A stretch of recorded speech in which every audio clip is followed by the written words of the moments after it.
নয়নিকা মা, এই নয়নিকা মা, উঠে যা। আর ঘুমোস না, অনেক বেলা হয়েছে মা, এবার ওঠ। শ্যামলীটা সারা রাত চেঁচিয়েছে, মনে হয় খিদে পেয়েছিল।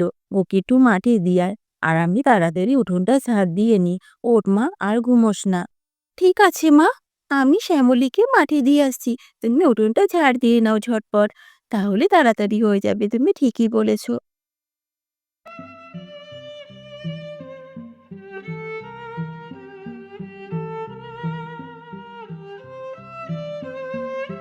আরে, আমার কি সৌভাগ্য! এই যে দেখছি সকাল সকাল জমিদার মশাই আর জমিদার গিন্নি চলে এসেছেন। কি ব্যাপার এত সকালে? এই গরিবের বাড়িতে কোথায় যে আপনাদের বসতে দিই, কি যে লজ্জায় ফেললেন আমাকে। না। আরে শিবানী, তুমি এত চিন্তা করো না, আমরা বসবো না এখানে। আজ বিশেষ দরকারে তোমার কাছে এসেছি। আজ তোমার কাছে কিছু চাইতে এসেছি। বোন আমার, আমাকে না করো না তুমি। আমার কাছে কিছু চাইতে এসেছেন?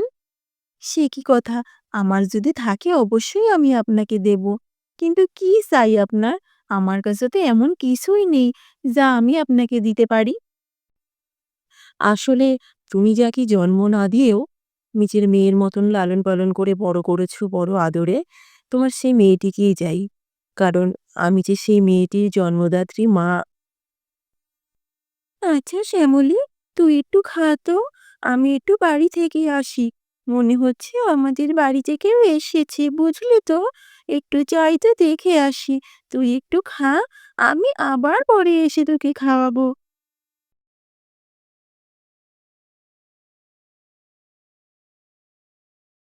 এই আপনি কি বলছেন জমিদার গিন্নি? এই যে ভারী ভয়ঙ্কর কথা। ওকে আমরা মানুষ করেছি ঠিকই, কিন্তু নিজের মেয়ের থেকে কোনো অংশে কম দেখিনি।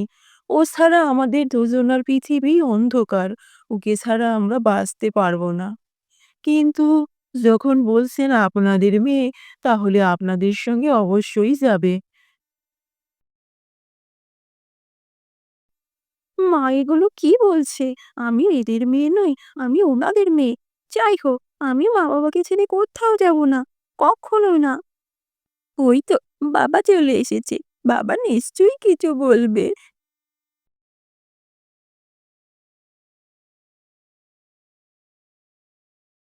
আমরা নয়নিকাকে কুড়িয়ে পেয়েছি ঠিকই, কিন্তু আমরা ওকে খুব যত্ন করে বড় করেছি। আচ্ছা, ও যদি আপনাদের মেয়ে হয়, তাহলে জঙ্গলে ফেলে রেখেছেন কেন? সেই অনেক কথা। ১৫ বছর আগে আমাদের ঘর আলো করে আসে আমাদের ছোট্ট মেয়ে, মানে আপনাদের নয়নিকা। আর তারপরেই শুরু হলো বিপদ। একদিন দুপুরবেলার কথা।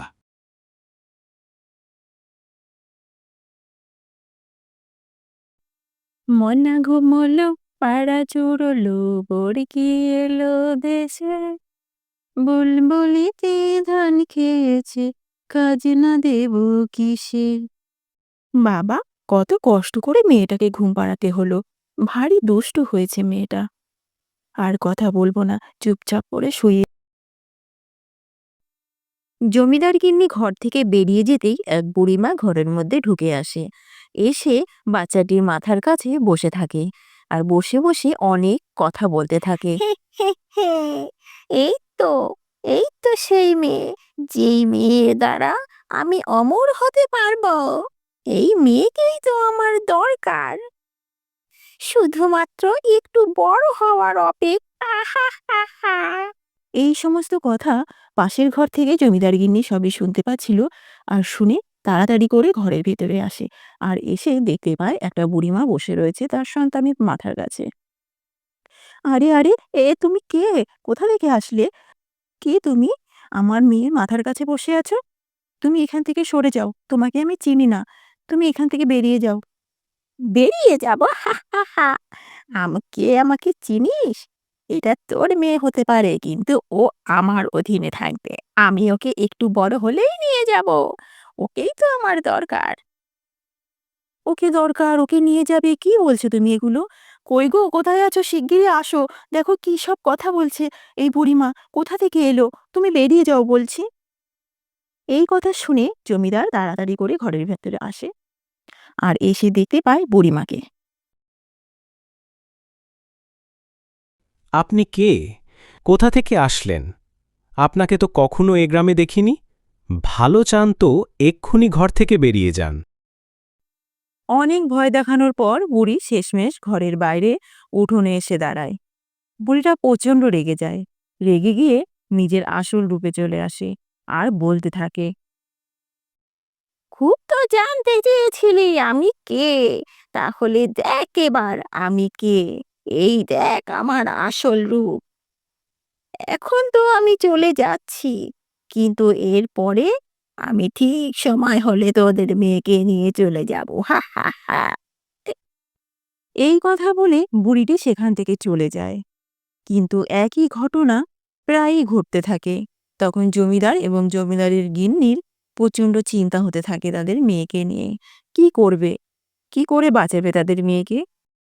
তখন এই রামু আপনাদের কথা বলে। আমরা আর দেরি না করে রামুর কাছে দিয়ে দিই, আর রামু জঙ্গলে রেখে দেয়।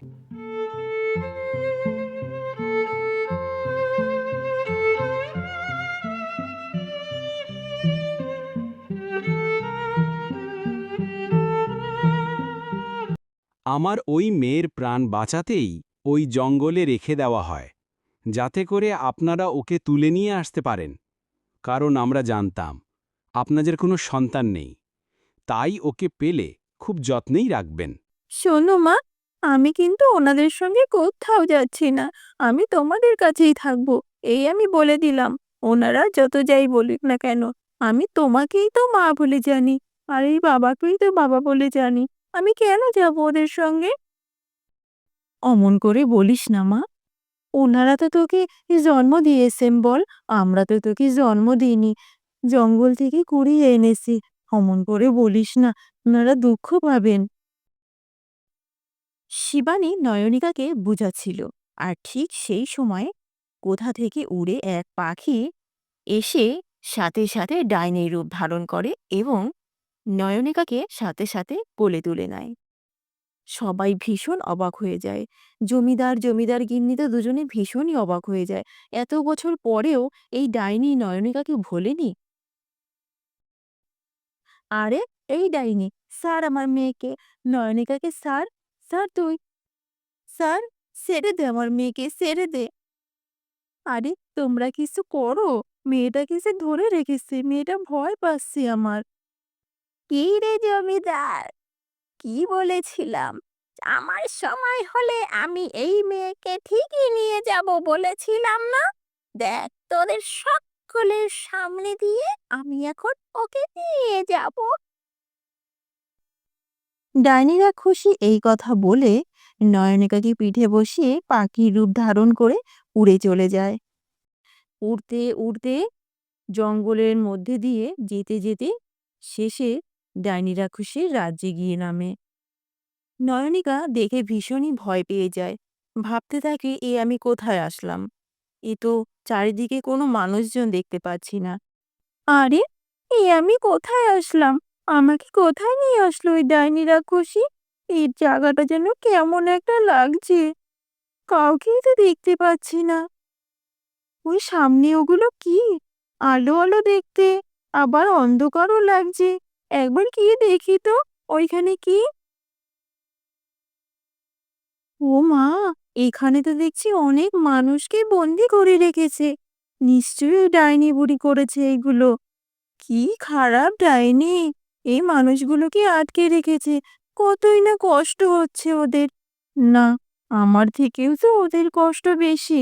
আমাকে কিছু করতে হবে, ওদেরকে বাঁচাতে হবে। কিন্তু আমি কিভাবে বাঁচাবো? আমি তো এখানে কিছুই জানি না।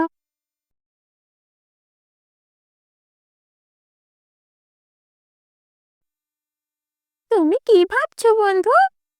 বেশি ভেবো না, এটা হচ্ছে ডাইনির রাজ্য। ডাইনি যা বলবি তেমনই হবে। তোমার আমার ইচ্ছেতে কিচ্ছু হবে না। তুমি ভাবছো ওদেরকে বাঁচাবে, তাই তো? কিন্তু এদেরকে তো ডাইনি এমন করে রেখেছে, তোমার বাঁচানোর ক্ষমতা নেই। এ কি, তুমি কথা বলতে পারো? আমি তো কখনো দেখিনি যে পাখি কথা বলতে পারে। তুমি তো দেখছি আমাদের মতনই কথা বলো। আচ্ছা, তাহলে বলো তো ওদের এই অবস্থা ডাইনি কেন করলো? তাই তোমার খুব জানতে ইচ্ছে করে? চিন্তা করো না, তোমারও এরকম হাল করবে। আচ্ছা, তুমি তো আমাকে বন্ধু বলে ডাকলে, তাহলে কি দুই বন্ধু মিলে এদেরকে বাঁচাতে পারি না বলো? এরা কতই না কষ্ট পাচ্ছে। চলো না দেখি আমরা দুজনে মিলে যদি কিছু করতে পারি। না না বাপু, আমারও তো সাহস নেই। তুমি তো সবে সবে এসেছো, ডাইনিকে ভালো করে চেনোও না। একটু থাকো, দেখো, তাহলে তোমারও সাহস হবে না। এই ডাইনি যা শয়তান! হায় হায়, আমার নয়নিকাকে ধরে নিয়ে গেছে। কি হবে এখন? কিছু করুন আপনারা। শোনো বন্ধু, এইভাবে ঘুরে বেরিও না। এখানে যেখানে সেখানে ঘোরা বারণ। তুমি এক জায়গায় বসো, কারণ রাক্ষসী ডাইনি এখন বিশ্রাম কক্ষে বিশ্রাম করছে। যখন বেরিয়ে আসবে আর যদি দেখতে পায় তোমাকে, ভীষণ রেগে যাবে। আচ্ছা বন্ধুরা, তোমরা বলো তো, তোমাদের কি মনে হয় নয়নিকা কি ওই বন্দি মানুষগুলোকে বাঁচাতে পারবে ওই ডাইনি রাক্ষসীর হাত থেকে? নিজেও কি বাঁচতে পারবে ওই ডাইনি রাক্ষসীর হাত থেকে? ডাইনি রাক্ষসীর তো বিশাল ক্ষমতা। তাহলে কি হবে? যদি তোমাদের জানতে ইচ্ছে করে, তাহলে পরবর্তী অংশের জন্য অপেক্ষা করতে হবে আর আমাদের এই চ্যানেলটি সাবস্ক্রাইব করে রাখতে হবে। টাটা।